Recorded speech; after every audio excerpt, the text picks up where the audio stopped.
मुझे आपकी एक बात भी समझ नहीं आई। रमशा ने फ्रस्ट्रेटेड नजरों से उसे तकने के बाद गुस्से से उठी और सीधा उसके डेस्क की तरफ गई। कागज और पेन उठाकर अपने सामने किया, फिर उस पर कुछ लिखने झुकी। उसके चूड़ी में लिपटे बाल आधे खुलकर उसके चेहरे पर अटकलियां करने लगे। सिकंदर ने अपनी थकी निगाहें उसकी तरफ की तो वो आंखें एकदम खुली की खुली रह गई। माथे पे शिकनों का जाल बिछाए, होंठों को भींचे, गालों पे सुर्खी, ऊपर से चढ़ती सूरज की किरणों ने तो कमाल कर दिया था। वो चलती फिरती किसी मुसव्वुर का शाहकार लग रही थी।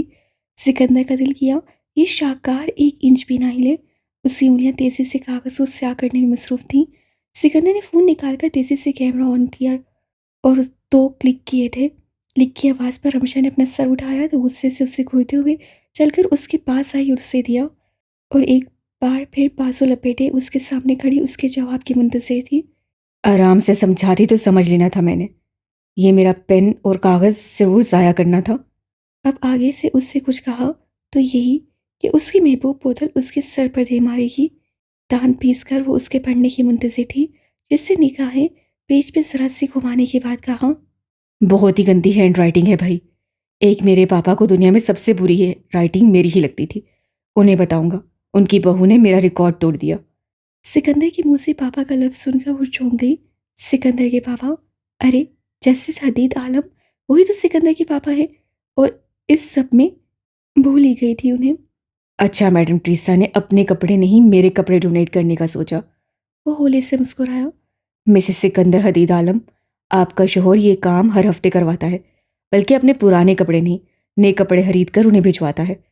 आपसे बड़ा दिल है मेरा। उससे फखर से कॉलर को छूकर फिर छोड़कर बोला, ये क्या लिखा है जरा समझाना। रमशा ने चिढ़कर उससे देखा। मुझे वाकई नहीं समझ आ रहा, एक तो कितना टेढ़ा लिखती हो।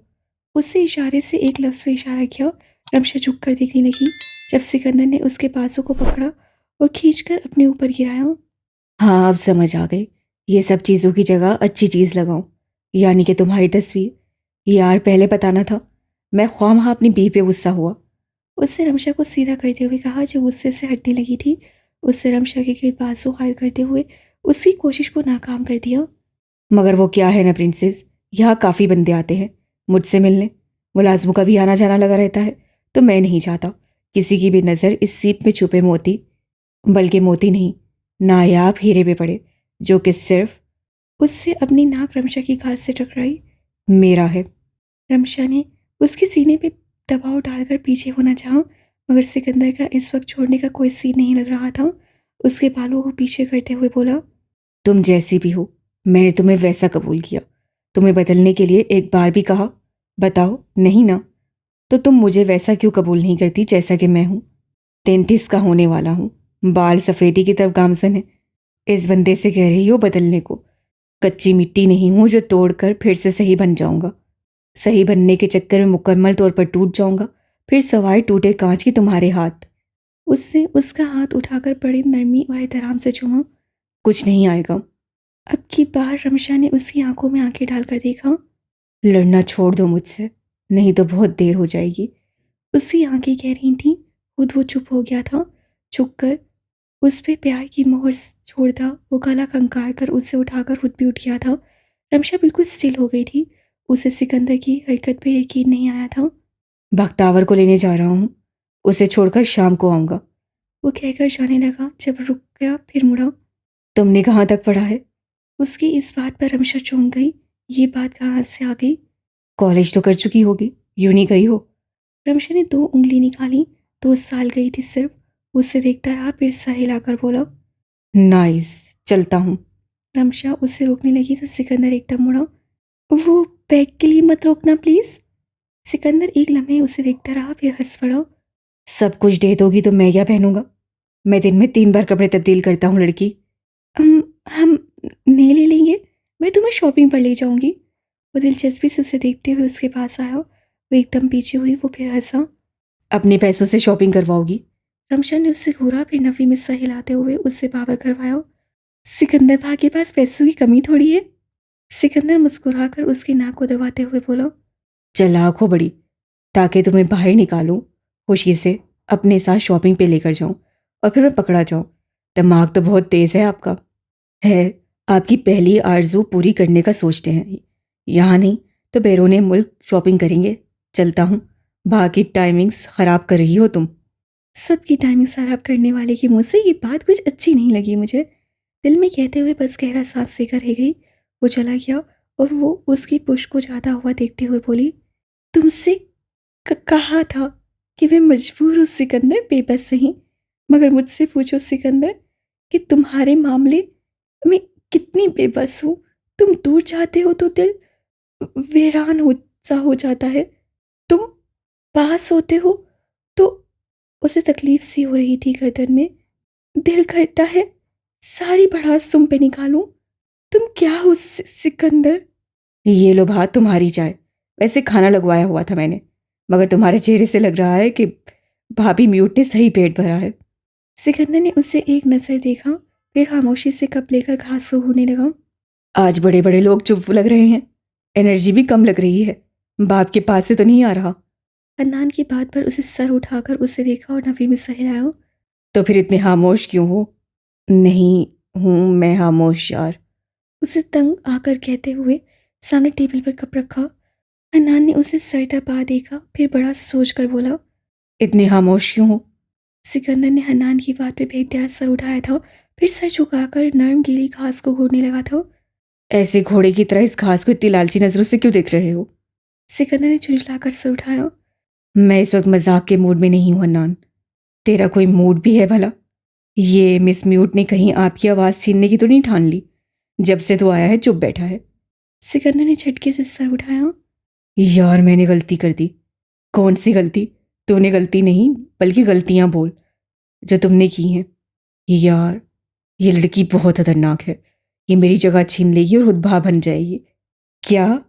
एकदम हन्नान जो चाय पी रहा था उससे एकदम उसकी बात पे अच्छू लगा। क्या बक रहा है। दिन में कब से पीना शुरू कर दिया। यार ये मेरा कत्ल करके मेरी टेटरी संभाल लेगी। मैं बता रहा हूँ तुमको, मेरे नौकर तक इसका हुक्म मान रहे हैं। तुम मिस म्यूट से डर रहा है और बेटा वो हुक्म तेरी वजह से मान रहे हैं, वरना उन बेचारों ने अपना सर थोड़ी कटवाना है। सिकंदर ने फ्रस्ट्रेशन से सर पे दोनों हाथ फेरे, फिर उंगलियों को आपस में मिलाए, अपने पैर हिलाते हुए बोला, बहुत बड़ा नुकसान करवा बैठी है और देखो मैं उसे कुछ कह भी नहीं सकता। सोचना भी मत, भूलो मत, वो मेरी बीवी की सबसे फेवरेट कज़न है। उसको तकलीफ दोगे समझो आनिया को दोगे, और उसे दोगे तो समझो मुझे दोगे। सिकंदर ने चिढ़कर उसे देखा जो टिश्यू उठाकर अपने होंठ और थोड़ी साफ कर रहा था। वो सबसे पहले मेरी कुछ लगती है। उसे तकलीफ देने से पहले मैं खुद को गोली मार लूंगा, मगर उससे हरकत ऐसी की है कि मैं क्या करूं। क्या कर दिया उस बेचारी ने, जरा मुझे भी तो पता चले। क्या इस बार खाना नौकरों को खिलाकर तो नहीं मार दिया। मैं जा रहा हूं, तू करता रही बकवास, इससे पहले उसका मामा आ जाए और तेरा पोल खुल जाए। उसका इशारा हतात की तरफ था। अरे अरे बैठो, आज तो बिल्कुल आउट ऑफ कंट्रोल लग रहे हो। बीवी का गुस्सा मुझ पे क्यों उतार रहे हो। और हदाद भैया अभी नहीं आएंगे, ये तो तुम्हें अच्छी तरह पता है। वो एकदम चौंक पड़ा, फिर सीधे होकर बैठते हुए उसे देखते हुए बोला, क्या घर चले गए हैं इतनी जल्दी। क्या जमाली का हाथ है इसमें। उसकी बात पे हन्नान ने उससे घूरा। एक तो मेरे ससुर को जमाली मत बोल। मैं उनकी इज्जत करता हूँ, तो मैं चाहता हूँ तुम भी उनकी इज्जत करो। तू करता है ना इज्जत, बस काफ़ी है। मुझसे किसी इज्जत विज्जत की तवक्का मत रखो। हाँ बताओ। बिस्किट प्लेट से उठाकर खाते हुए उसके बोलने का मुंतज़िर था। वो इस वक्त डार्क मैरून शलवार कमीज में मलबूस सका हुआ मगर हैंडसम लग रहा था। अनान हूँ करता रह गया। जमाल अंकल से बात करने गए थे, क्योंकि रमशा की अम्मी अब्बू दोनों कराची चले गए हैं। उसकी बात पे सिकंदर चौकस हो गया। क्या मतलब, कराची चले गए इतनी जल्दी। तुझे तो खुश होना चाहिए। अनान ने उसे सदमहरी से देखा। मैंने भला क्या हाँ खुश होना है। अगर रमशा को कहीं से भी पता लग गया तो उससे पागल हो जाना है। काम डाउन सिकंदर, कराची गए हैं, खुदा ना हादसा उन्हें कुछ हुआ नहीं, बस उनका जाना बनता था। इधर बैठकर उनकी बेटी वैसे भी नहीं मिलनी थी। सिकंदर ने लब दबा लिए, फिर खुद को कंपोज करते हुए बोला, एक बात कहूँगा, गुस्सा तो नहीं होगे। उसकी बात पे हन्नान ने हैरत और ताज्जुब से उसे देखा। अगर हो भी गया तो तुझे कौन सा फर्क पड़ना है, करनी तो तूने अपनी है। सिकंदर ने उसकी बात पे अपनी आंखें घुमाई। मैं अपनी शादी अनाउंस करने जा रहा हूँ। अन्नान उसे संजीदगी से तकता रहा, फिर हंसा। अच्छा मजाक है। मैं मजाक बिल्कुल नहीं कर रहा हन्नान। तो फिर तू जा यहाँ से। मैं तो आपको जानता ही नहीं। चलें भाई साहब, फौरन यहाँ से निकलें। हन्नान, मैं शादी का कार्ड जमाली को दे आया हूँ। अब की बार हन्नान साकित हो गया। तू झूठ बोल रहा है ना यार। अगर ये मजाक है तो बता दे, मैं तेरी बत्तीसी तोड़ दूंगा। सिकंदर ने उससे लुक दी कि मैं मजाक बिल्कुल नहीं कर रहा हूँ। हन्नान उठा और उसका कॉलर पकड़कर उठाया। कमीने, ये तूने क्या किया? उससे एक मुक्का उसके मुंह पे मारा। तू इंसान है कि एलियन? किससे ये बात तेरे दिमाग में डाली थी? एक और मुक्का। सिकंदर ने अपना चपड़ा पकड़ा। तूने कहा था मैं मजाक करूंगा तो तू फिर मारेगा मुझे, जबकि मैं तो कोई मजाक नहीं किया। इतना बड़ा जोक ही तो किया है तूने मेरे साथ। बिना मुझसे पूछे, मुझसे मशवरा किए बाहर साहब चल निकले इनविटेशन देने। पता भी है क्या कॉन्सिक्वेंसेस हो सकते हैं इसके? मुझे पता है यार, मगर वो रो रही थी। सिकंदर बेबसी से ऊंची आवाज से बोला। वो तो तुम्हारे साथ पर रो रही थी। उसे छोड़ देते, खुश हो जाती। असल खुशी तो वो थी। ये नई खुशी देखी है कि आ बैल मुझे मार, क्योंकि मेरी बीवी रो रही है। उसकी खुशी की खातिर मैं सूली चढ़ने पे तैयार हूं। अब क्या होगा, कैसे बचाऊंगा तुझे? अच्छा है मर, बल्कि फांसी हो जाए तो अकल टिकाने आए तेरी। सिकंदर हंस पड़ा। बहुत हंसी आ रही है, दफा हो जाए इस वक्त, इससे पहले मैं अपनी अंदर से गन लाऊं और तुझे शूट कर दूं। मैं जेल नहीं जा रहा, समझे? जेल तो तब जाऊंगा अगर रमशा कहेगी कि मैंने उसे किडनैप करके जबरदस्ती निकाह किया है। सोच चल, वो शादी पे खुश होगी तो घर वाले भी खुश होंगे। हनान ने ताली बजाकर तमस्सुर हंसी से कहा था। वाह, उस पे तो सारे घर वाले तुम दोनों को हार पहनाएंगे, फूलों की बारिश करेंगे। सिकंदर किताबी दुनिया में कब से घुस गए? वे कब बड़ी, उसके घर वाले जो करेंगे, उस पे जो आंसू रमशा की आंखों से निकलेंगे वो सीधा तुम्हारे दिल पे जाकर गिरेंगे। इसे अब भुगतने के लिए तैयार हो जाओ। मैं तो चला। हन्नान, मेरी बात सुनो यार। वो ना भाई, तूने खुद प्रॉब्लम क्रिएट की है, अब खुद ही इसे फेस करो। मुझसे मशवरा नहीं किया तुमने। वैसे पहले भी रमशा को किडनैप किया था तो मुझे नहीं बताया था। फिर भी तुम्हें इस बेस पे बख्श दिया था कि तुम उससे प्यार करते हो। उसकी जात तुम्हें बेबस करती। अब ऐसी भी क्या बेबसी कि बंदा अपने गले में रस्सी डाल ले? ना भाई, जाओ तुम। रुक तो सही, आन्या को फोन करो। मैं डैम श्योर हूं जमाली ने कार्ड नहीं देखा होगा। देखा नहीं होगा तो देख लेगा। वो वक्त दूर नहीं, बल्कि चंद घंटों में हमें खबर मिल जाएगी कि रमशा को किसी और ने नहीं अपने बहाने उठा लिया था। बल्कि उठाया नहीं, उसे अपनी इज्जत भी बनाया। उसे कोई चूती ना मारे, कोई कुछ ना कहे। वो उसके पीछे चलते हुए अंदर आया। सीधा हदीद आलम के घर की तरफ चलते हैं। जहाँ हदीद आलम के कमरे से फारूक निकला तो सामने से आती माँ को देखकर रुक गया। वो सो गए? माँ ने बेटे से पूछा। आप कहाँ गई थी? बाबा पूछ रहे थे आपका। फारूक ने माँ को सरता पा देखा था, जो बिल्कुल तैयार हुई कहीं से होकर आई थी। लाइम रंग के शलवार कमीज से मलबूस वो हदीद आलम से काफ़ी छोटी लगती थी। सकीना, उनकी बहन की बेटी, की बात पक्की हुई थी तो वहाँ गई हुई थी। तुम्हारे अब्बू को बता कर गई थी। क्यों, तबीयत ठीक थी उनकी? अभी दवाई खाकर लेटे हैं। पूछ रहे थे आपका कहाँ रह गई हैं। बताया नहीं था कि हालांकि बात पक्की वाला सीन है। तो कैसा रहा, लड़का कौन है? वो माँ के साथ चलते ऊपरी लॉन्च की तरफ आया था। माँ उसे वहाँ के सारे वाक़े बताने लगी थी। वो चुप करके सुनता रहा था। सुनने के बाद इधर उधर की बातों के बाद उससे एकदम पूछ लिया। मामा, याद है आपको सोफ़ी, वो जो हमारे घर काम करती थी, वो कहाँ है? उसके कहने पे माँ ने बड़ी हैरत से उसे देखा था। क्या हो गया है फारूक? उसका नहीं पता तुम्हें? वो ही तो सिकंदर की बहन थी। उसी फसाद की जड़ ने बेचारे को भी कुएं में फेंका था। तुम्हें इतनी जल्दी भूल गया? हाँ, मगर सलूक तो सिकंदर से भी ज्यादा बदतर होता था मुझे, इतना याद है। और अम्मी, कहाँ याद रहता, इतनी छोटी उम्र में तो आपने मुझे बाहर पढ़ने भेज दिया था।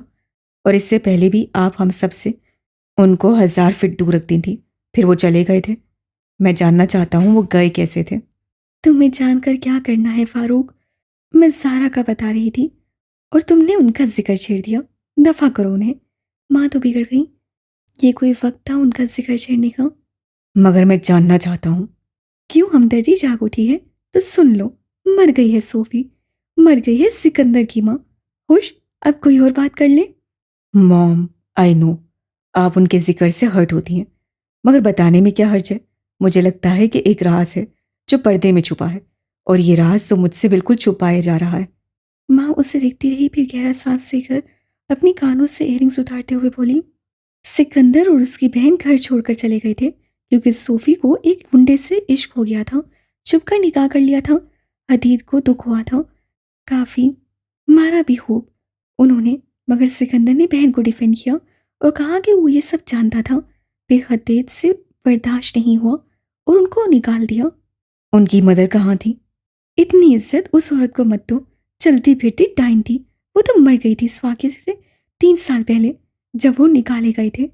इयरिंग्स हाथ में लेते हुए वो बड़ी नखोद से बोली, फिर क्या हुआ था? आज वकील मौत क्यों ऑन है मेरे बेटे का? कोई सबूत उनके खिलाफ इस्तेमाल करना है। इस कहानी से लग तो नहीं रहा। आप डिटेल्स क्यों नहीं बता रही मामा? कानों की लो को मसलते हुए उससे निगाहें उनकी तरफ की, जिन्होंने आंखों को घुमाते हुए उसके हाथ पे अपना हाथ रखते हुए कहा, माय डियर सन, क्योंकि बताने को कुछ है ही नहीं। सिकंदर ले गया था बहन को उस गुंडे के पास। उस गुंडे के साथ वो भी गुंडा बन गया था। सिंपल। और मैंने सुना था कि कुछ लोगों का कहना है कि उसकी बहन के शोहर को भी सिकंदर ने ही मारा था। तभी तो आज वो सिकंदर आजम बना बैठा है। उसको कुर्सी से हटाकर खुद राज कर रहा है। अगर राज कर रहा है तो जिस शख्स को कुर्सी से हटाया था उसकी बेटी पे जान निछावर क्यों कर रहा है? कौन? सिकंदर की भांजी। सारे तो यही कहते हैं उसकी जिंदगी की सबसे कीमती मताह उसकी भांजी है। उसको जरा सी तकलीफ होती है तो समझो सिकंदर को तकलीफ होती है। अच्छा, उसकी बेटी भी है? मैंने ध्यान नहीं दिया। बहन की बेटी तो मुझे याद है, भाई ये साथ मर गई थी। ये किसको भांजी बना दिया? जरूर उसकी नाजायज औलाद होगी। दुनिया दिखावे के लिए भांजी बना दिया होगा। अम्मी, कैसी बातें कर रही हैं? वो बच्ची कॉलेज जाती है और सिकंदर 31-32 का है। वो भांजी ही होगी। वो होली से ऐसा था, माँ सच अटक करेगी। हमें क्या उससे बेटे, छोड़ो ना। होल उठते हैं मेरे जब जब उनका जिक्र छेड़ा जाता है। मैंने हदीद से कहा भी था कि छोड़ दे इस मुल्क को, वैसे भी रिटायर्ड होने वाले हैं, मगर उन्होंने तो तुम्हें ही वहां से बुलवा भेजा। क्यों छोड़ दें? इस भा के डर से भला। वो समझता क्या है खुद को? अच्छा छोड़े, चाय पिएंगी आप? अपने हाथों से बनाऊंगा। मैं भी चेंज करके आती हूँ। और हमारी अनीका साहिबा कहाँ है? दोस्त के घर। चलो तुम जरा सुघड़पन दिखाओ, मैं अभी आई। वो कहकर उठ गई, जबकि वो सोच में पड़ गया। सिकंदर की कमजोरी सिर्फ और सिर्फ वक्त है, और वो सारे काम एक ही बंदे के थ्रू बड़ी आसानी से करवा सकता था, और वो थी बख्तावर। वो उस एड्रेस पे पहुंचा था। इलाका हादसा वीरान था। बस सामने दरमियाने साइज के फ्लैट के अलावा दूर दूर तक कुछ दिखाई नहीं दे रहा था। रूटिस ने कहा था कि मतलूबा जगह पर फिर वो बताएगा कि उससे क्या करना है। उससे उसे मैसेज तो कर दिया था, मगर 10 मिनट हो चुके थे, अभी तक उसका रिप्लाई नहीं आया था। हाली सड़क पर टहलते टहलते वो उसका इंतजार कर रहा था। शाम के साए कब के ढल चुके थे। सच शुक्र सामने बड़ी सी स्ट्रीट लाइट ने इलाके को मजीद होलनाक नहीं बनाया था। जमीन के खुदरे हिस्से को अपनी जूती की नोक से रगड़ते वो काफी टेंस मालूम हो रहा था। घर उसने 8 बजे से पहले पहले तक पहुंचना था। ब्रूटस ने भी कहा था काम सिर्फ चंद मिनट या आधे घंटे का ही है, मगर इसके तो कोई आसार दिखाई नहीं दे रहे थे। फोन करने से भी उससे सख्ती से मना किया था। यहाँ क्यों खड़े हो? बिल्डिंग के अंदर क्यों नहीं घुसे? एकदम किसी की सख्त और सपाट आवाज पर उससे घूम कर देखा। वो ब्रूटस सीधा, उससे मास्क पहना हुआ था, ब्लैक जैकेट, ब्लैक पेंट की जेबों में हाथ डाले उसे सरता पा देख रहा था। शायद घूर भी रहा था। तुमने मुझे गुस्से का नहीं कहा था, और मैं यहाँ 20 मिनट से खड़ा हूँ। अपनी ये कंप्लेन बाद में करते रहना, वक्त बहुत कम है, चलो मेरे साथ। उसकी बात को झिड़क कर बोलते हुए चल पड़ा। वो दांत पीस के रह गया। अगर वो बेबस ना होता तो उस मार्क्समैन जो अपना चेहरा छुपाता रहता, उसको हमेशा के लिए चेहरा ना दिखाने की काबिल ही छोड़ देता। वो उसके पीछे चल पड़ा, जो नाक की सेध में चलता उस बिल्डिंग में दाखिल हुआ। अंदर दाखिल होते हुए वो झिझक रहा था कि कहीं बिल्डिंग के अंदर कोई गार्ड वगैरह ना बैठा हो। इलाका काफ़ी वीरान था। वारदातों के मौके ज़्यादा होते हैं ऐसी जगहों पर जिस पे सिक्योरिटी यहाँ के रिहायशी के लिए लाजिम थी, मगर यहाँ के रिहायशी काफ़ी लापरवाह मालूम हो रहे थे। वो उसके साथ मेन लॉबी में पहुंचा, जो कि खाली थी। यहाँ कोई रहता भी है कि नहीं, ब्रूटस उसकी सोच फाम किया था। तभी इर्द गिर्द देखते हुए अपनी जेब से गन निकालते हुए बोला, यहाँ कोई नहीं रहता, बस जो चंद शैतान हमारी बिल्डिंग में बिना इजाज़त घुसकर गैर कानूनी कामों में मुलविस होते हैं, साले सिर्फ हमारा नाम खराब करने के लिए उनको सबक सिखाने जा रहे हैं। ये पकड़ो। उसकी बात पर लंबे बालों वाला शख्स चौंक गया। ये बिल्डिंग तुम्हारी है? नहीं, हमारे बॉस के ज़ेर इस्तेमाल। ये नहीं होती, बस हाल ही पड़ा रहता। ज़रा ऐसे मालूम हुआ कि कुछ गड़बड़ है। फिलहाल सिर्फ मैं और तुम चेकिंग के लिए जा रहे हैं। पकड़ो। उससे गन उसके सामने जबरदस्ती थमाई। पिस्तौल को गिरने से रोकने के लिए उससे दूसरे हाथों का इस्तेमाल किया। मगर मुझे ऐसी चीज़ों का तजर्बा नहीं है। मुझे क्यों यहाँ लेकर आए हो? तुम्हारी टीम क्यों नहीं आती? मार्क्समैन चलने लगा था, उसकी बात पर रुक गया। हमारे बंदे और भी बहुत काम करते हैं, हर एक काम के लिए मखसूस रखे हैं। तुम्हें तजर्बा नहीं है, अच्छा मजाक है। बॉस ने तुम्हें फिर उनके मसाज करवाने के लिए रखा है? नहीं ना, यही काम करने के लिए जिस पे तुम राजी हो गए थे। तुमने कहा था मैं कुछ भी करने को तैयार हूँ। उसकी बात पे उसे दांत पीस कर रह गया। काश उसका कमीना बॉस उससे मसाज ही करवा लेता।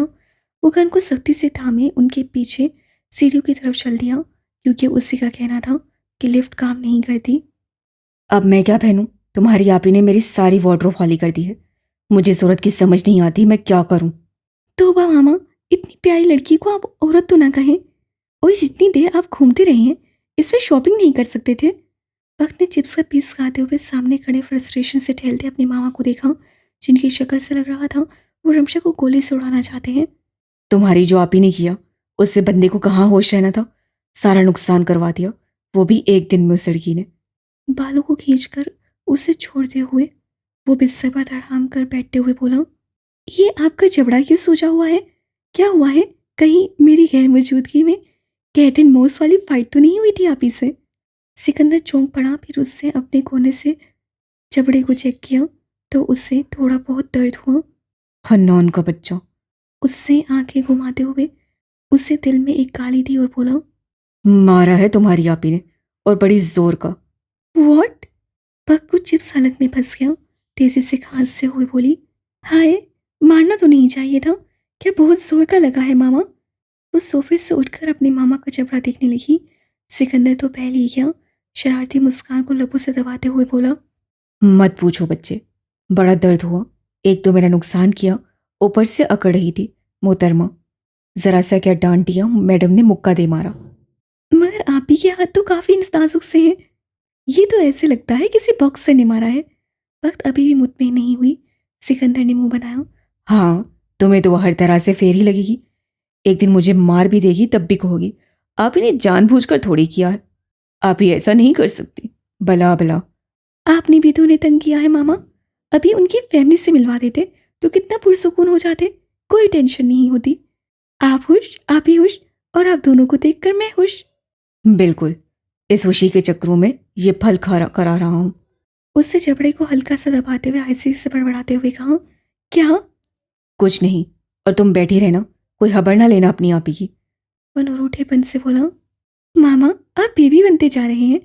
अच्छा, मैं उनको जाकर समझाती हूँ कि इस लड़ाई में वर्बल तक ठीक है, फिजिकल वॉयलेंस बिल्कुल भी नहीं। ओके, आप बैठे, मैं उन्हें अभी समझा कर आती हूँ। तब तक लगाइए इस पर कुछ। इतना कहकर वो चल पड़ी। अब क्या करूं मैं? इस कपड़ों में तो पागल हो जाना है मैंने। वो उसी तरह बिस्तर पर लेटा कुछ सोचता रहा कि अचानक भक्त आई। मामा, क्या आपने आप ही को कहीं भेजा था? उसकी बात पे सिकंदर स्टिल हो गया। नो, नो, वो कहीं नहीं जा सकती। उसे सर उठाया। वक्त दरवाजे के साथ लगी थोड़ी परेशानी से उसे देख रही थी, जैसे वो अपनी बात करके उसके गुस्से की तवक्का कर रही थी। करनी भी चाहिए थी, भाग की जान लटका चुकी थी। बख्त, मुझे बुरी खबर मत सुनाना। डैम इट रमशा, मैं उसको गोली से उड़ा दूंगा। कहते हुए तेजी से उठा और उससे दराज से गन निकाली। मामा, क्या कर रहे हैं? बख्त, मुझे बुरी खबर मत सुनाना। डैम इट रमशा, मैं उसको गोली से उड़ा दूंगा। कहते हुए तेजी से उठा और उसे दराज से गन निकाली। मामा, क्या कर रहे हैं? बख्तावर का चेहरा एकदम सफेद हो गया। पहले तो एक एक को खत्म करूंगा जिसने उसको बाहर जाने दिया। मैंने मना भी किया था। उससे पिस्तौल खोल कर देखा, उसमें सारी गोलियां थीं। उसे बंद करके वो मुड़ा। तभी सब इस लड़की की बातों से अंधे हो गए। लगता है उन्हें अपनी जिंदगी प्यारी नहीं। वो तेजी से बढ़ा कि भक्त ने उसका बाजू थामा। मामा रुक जाए, वो जावेद भाई के साथ गई हैं आपके कपड़े लेने। अगर वो उनके साथ हैं तो वो सेफ हैं। ट्रस्ट मी, वो आपको छोड़कर नहीं जाएंगी। सिकंदर ने गुस्से से भक्त का बाजू झटका और गोली पकड़े हाथों से जोर से अपना हाथ दरवाजे पे मारा। वक्त उछल पड़ी। Shut up Bakhtawar. वो धाड़ा था। वो सिर्फ मेरे साथ महफूज है। मैं अब सबको ख़त्म कर दूंगा। इन लोगों ने मेरे से पूछना तक गवारा नहीं किया। उससे इतना कहकर बख्तावर को वहीं छोड़ा और तेजी से निकला। नीचे आकर सबको पागलों की तरह पुकारने लगा। सब तो डर गए। अब भागो, क्या हुआ है? उन्हें अपनी खैर नहीं लग रही थी। सारे लोग उसकी आवाज़ से बिल्कुल ठहर से गए थे। उन्हें कुछ ठीक नहीं लग रहा था। सिकंदर सीढ़ियाँ तेजी से उतरता नीचे आया था कि सामने खड़ी, बाजू लपेटे, पैरों को टैप करती रमशा को देखकर रुक गया। वो इस वक्त आसमानी शेफून की सादा शलवार कमीज से मलबूस थी। बाल खुले हुए थे। घुंघराले बाल इस वक्त सीधे सिल्की लग रहे थे। कानों में उससे शायद भाग के ही टॉप्स पहने हुए थे। वो लग तो बेहद प्यारी रही थी, मगर इस वक्त सिकंदर का गुस्सा हर चीज़ पे हावी था। कहाँ गई थी तुम? बगैर मेरी इजाज़त के किधर गई थी तुम? वो उसके सामने चला कर आया था और उसका बाजू दूसरे हाथ से सख्ती से पकड़े अपने करीब करते हुए उसे सख्ती से पूछा था। रमशा खामोशी से उसे देखती रही। मैं कुछ पूछ रहा हूँ तुमसे। रमशा, क्यों गई थी तुम मेरी इजाज़त के बगैर? क्या अपने साथ साथ दूसरों की ज़िंदगी तुम्हें प्यारी नहीं थी? उससे कन उसके सामने करते हुए कहा। बोलो, जवाब दो, नहीं तो सारी गोलियां तुम्हारे अंदर उतार दूंगा। समझती क्या हो खुद को? मेरा सब्र आजमाती रहोगी और एक दिन मैं तंग आकर तुम्हें छोड़ दूंगा। वो हंसा था, जबकि उसका चेहरा अभी तक सपाट था। किस खुशफहमी में हो तुम? उसका बाजू छोड़कर उससे उसका जबड़ा पकड़ते हुए उसका चेहरा मज़ीद अपने करीब करते हुए बोला। सिकंदर मर जाएगा मगर कयामत तक तुम्हें नहीं छोड़ेगा। ये अपने इस दिल गन की नाल सीधा उसके दिल पर रखते हुए बोला। पे ये बात नक्श कर लो। रमशा ने इस जख्मी मुस्कुराहट से देखा। इससे पहले वो समझाती, लाउंज के मेन दरवाजे से जावेद की आवाज़ आई। मैम, अरे मैम इधर थी, वो गई कहाँ? सिकंदर ने भी उसकी आवाज़ सुन ली थी। वो उसको छोड़कर उसकी तरफ बढ़ने लगा था कि रमशा ने उसका बाजू पकड़कर उससे रोक लिया था। भाभी चिल्ला रहे थे, पता नहीं, अभी आवाज़ें आ रही थी, फिर एकदम चुप। उनमें से हानसामे की आवाज़ थी। सिकंदर पहचान गया। क्यों, क्या हुआ? क्या बहुत गुस्से में थे? अभी देखा नहीं, सामने सीढ़ियां उतरने की आवाज़ आई थी। अच्छा, तुम जाओ, मैं देखता हूँ। इतना कहकर उससे कदमों की आवाज़ उस तरफ आई। आज लाउंज और सीढ़ियों के दरमियान का दरवाज़ा बंद था। इससे जहाँ रमशा और सिकंदर खड़े हुए थे, वो हिस्सा दिखाई नहीं दे रहा था। इतने में जावेद ने दरवाज़ा खोला और उसे देखा। दोनों को देखकर उसे रमशा से कहा। मैम, आपका सामान आ गया, आकर देख लें। और सर, ऑल गुड? सिकंदर कुछ कहने वाला था कि रमशा ने अपने नाखून बहुत जोर से उसके बाजू पे दबाए। उससे मुड़कर तेज नजरों से रमशा को देखा था, जो उसे नहीं जावेद को देखकर उसी बात पर सरसवाद में हिलाने लगी। इसको कहाँ लेकर गए थे तुम? उससे बेइंतहा सर्द और खतरनाक लहजे से जावेद से पूछा था। वो शिकार करने से पहले हमेशा सर्द और खतरनाक लहजा इस्तेमाल करके वैसे ही पूछगिछ करता रहता था। ये उसकी आदत थी। जावेद को खतरे की वो आई, वो एकदम चौकस होकर रह गया। सर, मैं इनको कहाँ लेकर जाऊंगा? वो तो इधर थी। उसकी बात पर सिकंदर ने गन को सीधा करके उसकी तरफ उठाकर ट्रिगर को दबाया था, जिस पर रमशा की तेज नजरें और हाथों ने फौरन काम किया था और सिकंदर का बाजू दूसरी तरफ कर दिया था, जिससे जावेद की बचत हो गई थी और गोली सामने बाएं दरवाजे के पट्टे पे लगी थी। साइलेंसर की बदौलत शूट की आवाज़ नहीं हुई थी। रमशा ने गुस्से से सिकंदर को देखा, जो खुद उससे सब एक्शन को देखकर फट पड़ा था। तुम चाहती क्या हो आखिर? तुम्हें पता भी है इस हरकत से तुम्हें या किसी और को भी लग सकती थी। रमशा स्टिल होकर उसे देखने लगी, फिर जोर से उसके सीने पे हाथ मारकर इशारे से बोली। उसको लग जाती? तुम सेंस में हो? इस गन को खिलौना समझा है तुम इंसानी जान को इतना बेहकीर, इतना मामूली क्यों समझते हो? उसका कोई कसूर नहीं है। वो नहीं लेकर गया मुझे। मैं घर पर थी। उससे मैंने कहा था तुम्हारे लिए नए कपड़े लाने को। मैं मानती हूँ मैंने गलत किया। उसके हाथ थक गए थे। वो खुद भी थक गई थी। वो सिकंदर को कबूल करके मूव ऑन करना चाहती थी। उससे ठीक करना चाहती थी, मगर कोई फ़ायदा नहीं था। सच तो ये था कि सिकंदर को वो नहीं बदल सकती थी, क्योंकि खुद सिकंदर नहीं बदलना चाहता था। वो नहीं कर सकती थी। उससे नहीं होगा। सर, बीबी ने आपके कपड़े इससे निकाले थे क्योंकि उन्होंने माई फाखरा की सुंदस वाली बात सुन ली थी कि वो जहाज़ में लड़के के कपड़ों का कुछ बंदोबस्त कर दे। कहीं से भी इंतज़ाम नहीं हो रहा। हमने वादा किया था मगर हमें भूल गया। बीबी आपके पैसे नहीं लेना चाहती थी तो उन्होंने सोचा आपके पास हर पैसे की कमी थोड़ी है। बाद में ले लेंगे।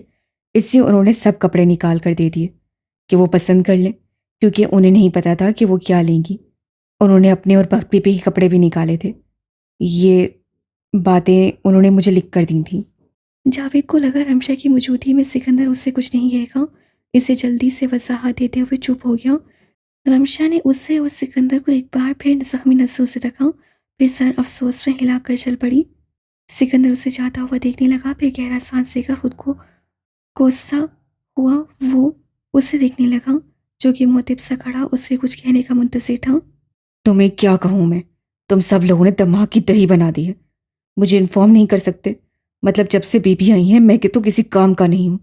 वो चुप रहा, कुछ कहने वाला था कि सिकंदर ने हाथ उठाकर बोला। Forget about it.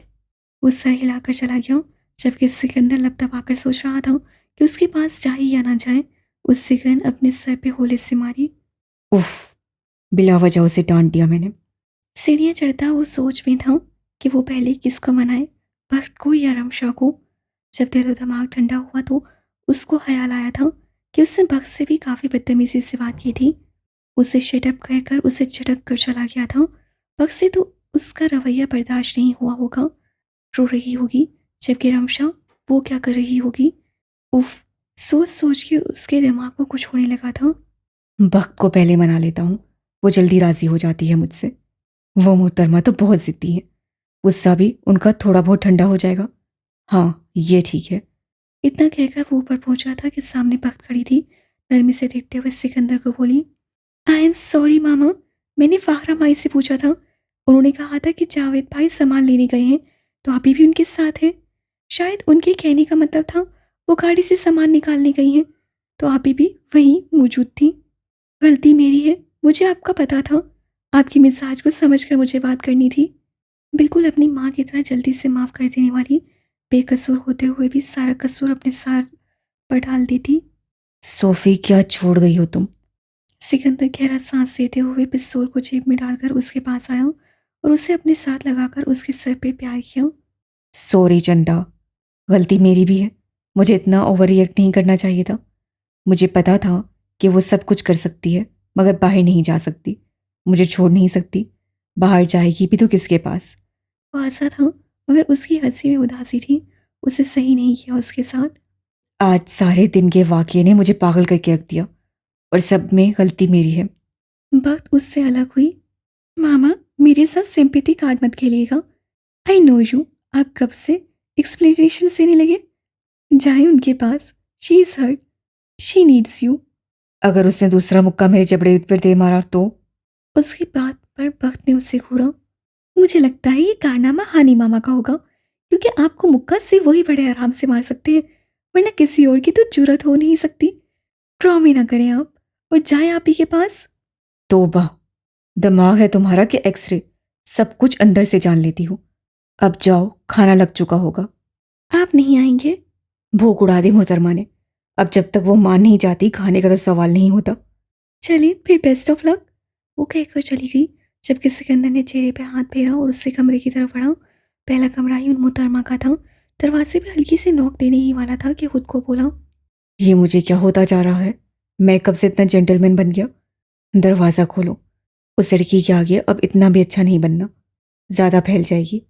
उफ, अभी भी अपनी हना की पड़ी है तुम्हें सिकंदर, इगोस्टिक इंसान। नॉक कर। दिलो दिमाग की जंग को झटकता उसे दरवाजे के हैंडल को घुमाकर आहिस्ते से खोला। अंदर दाखिल हुआ तो कमरा खाली था। इर्द गिर्द नजरें दौड़ाकर उसने देखा, टेरिस का दरवाज़ा खुला हुआ था।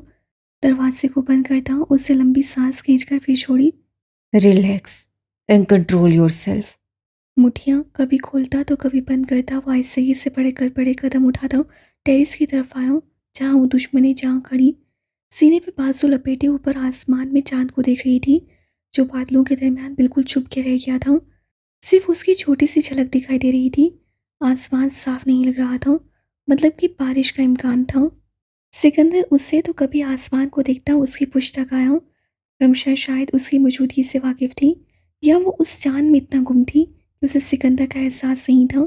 सिकंदर ने बिना सोचे समझे उसके गिर्द बाजू पीछे से हमाइल किए और अपनी थोड़ी उसके सर पे रख दी। लगता है बारिश होने लगी है।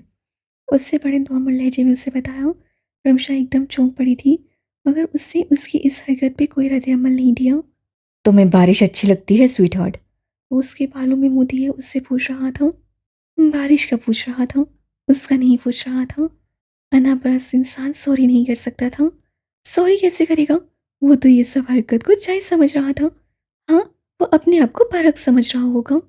रमशा का दिल किया उसे खींचकर सीधा उस बैल्कनी से नीचे गिरा दे। लबों को सख्ती से दबाए वो अपने आप को कंट्रोल कर रही थी।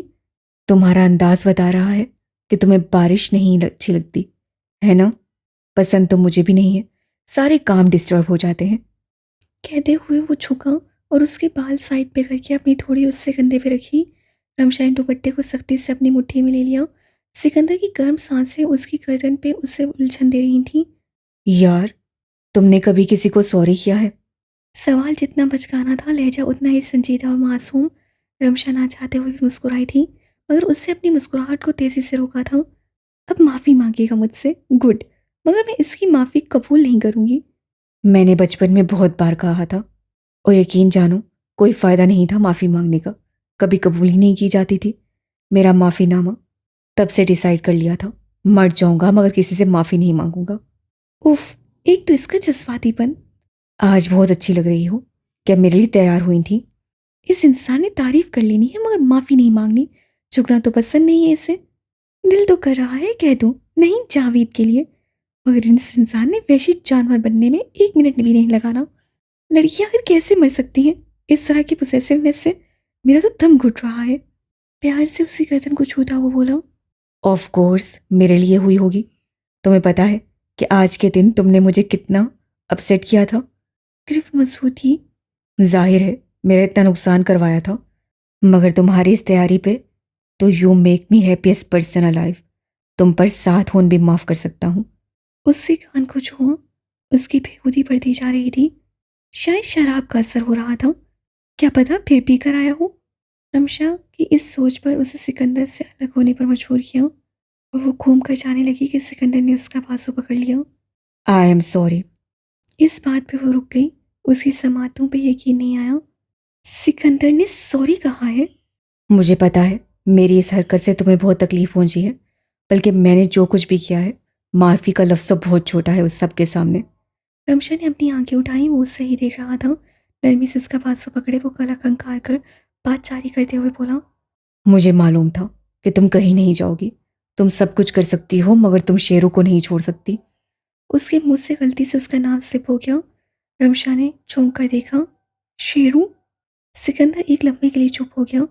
मैं तुम्हें कभी किडनैप नहीं करता रमशा, अगर तुम तीसरी बार मेरे सामने ना आती। उसने अब की बार रमशा का बाजू छोड़ दिया। उसे पता था वो अब नहीं जाएगी। बाजू अपनी कमर पर लेकर जाते हुए उससे बेख्तियार गहरा सांस लिया। चाहता तो उस दिन तुम्हें तुम्हारे ठिकाने पर ना छोड़ता, बल्कि अपने साथ ले जाता, मगर दिल को रोका। मुझे लगा ऐसी अजीब फीलिंग से तुम मेरी दीवान नहीं हो सकती। फिर दूसरी बार मॉल के चेंजिंग रूम में सामना हुआ, तब दिल ने कहा, अब बताओ ये तुम्हारी दीवान है कि नहीं। दिल हाँ कह चुका था, मगर दिमाग ने कहा ये मौका सही नहीं है। इस वक्त मैं डेंजर जोन में था। तुम्हें उस डेंजर जोन में लाना किसी बेवकूफ़ी से कम नहीं था। यही सोचकर मैं तुम्हें फिर छोड़कर चला गया। तो फिर तीसरी बार वो हंसा था। मुझे ऐसे लगता है कि ऐसी कोई चीज़ थी जो बार बार तुम्हें मुझ तक ला रही थी, जैसे कह रही हो कि सिकंदर इसे इग्नोर मत करो, ये तुम्हारी है, ये किसी और की नहीं, सिर्फ और सिर्फ तुम्हारी है। तीसरी दफ़ा मुझसे रहा नहीं गया। ट्रस्ट मी, दीवानगी का आलम था, मगर हकीकत पसंद बनकर भी लम्हों में सोचा था कि क्या मैं इसे इज्जत से, सबकी रजामंदी से इसे अपना नहीं बना सकता। मगर मुआशरे ने मुझे आईना दिखाया कि तुम मेरी पहुंच से बहुत दूर हो। इसलिए मैंने कहा भाड़ में जाए मुआशरा। जब मैंने पहले कभी किसी चीज़ की परवाह नहीं की तो अब क्यों करूं? तो मैंने वही किया जो मुझे सही लगा।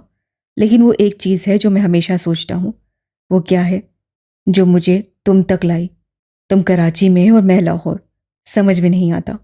मेरी दुआएं। रमशा की बाईं आंख से एक नन्हा सा चमकता मोती टूट कर गिरा था।